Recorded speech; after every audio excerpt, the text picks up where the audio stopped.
The law is this, whether we like the law or not. The law is that, and I quote, one may immediately regret the deed, but that does not negate or change the mens rea, the intent to commit the act at the time of the incident.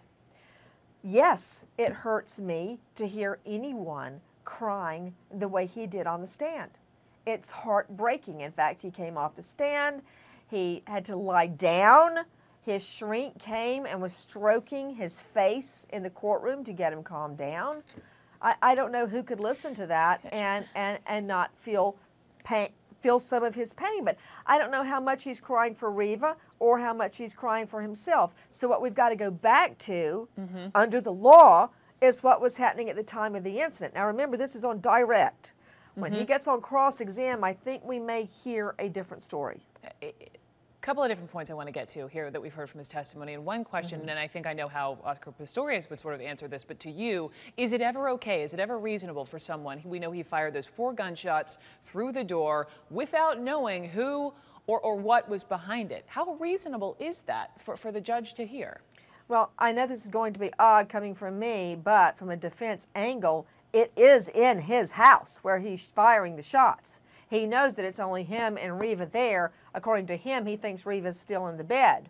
So under those circumstances, I mean, you have a right to fire to protect yourself in your home. However, the other testimony does not sync. It does not jive with what we've just heard him say. According to multiple other witnesses, and yes, they were cross-examined, but according to many other witnesses, they heard arguing between a man and a woman before the gunshots. They heard a gunshot, then a woman screaming, and then 3 other gunshots in quick staccato. Now, if they are to be believed, then his story is a lie. If his story is to be believed, then they misheard.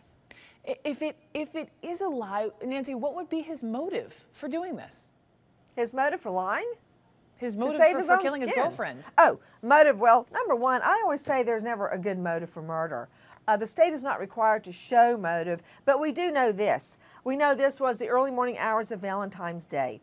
In the week, I believe, preceding that, she had had an innocent coffee with an old boyfriend, and Pistorius had called her during that and was not happy that she was having coffee with this guy. There are discussions of texting an old boyfriend, jealousy. We also know he was a hothead when it comes to guns, having fired them in public places before, and his friends always took the fall for it. A restaurant, in a car, threatening somebody else with a gun, and he always got away with it. And this time it went too far. Also, very quickly, he states that he was on the balcony adjusting a fan, shutting the window, came back in, the room was dark, he heard the noise, he's on his stumps, he's at eye level with the mattress. The gun is under her side of the bed. He had to look right into the bed to get that gun. And didn't think, the question is why not, you know, one question would be, why not protect her or think about where she is before grabbing the gun and going to the bathroom? One question. Yes, and it's a credibility issue.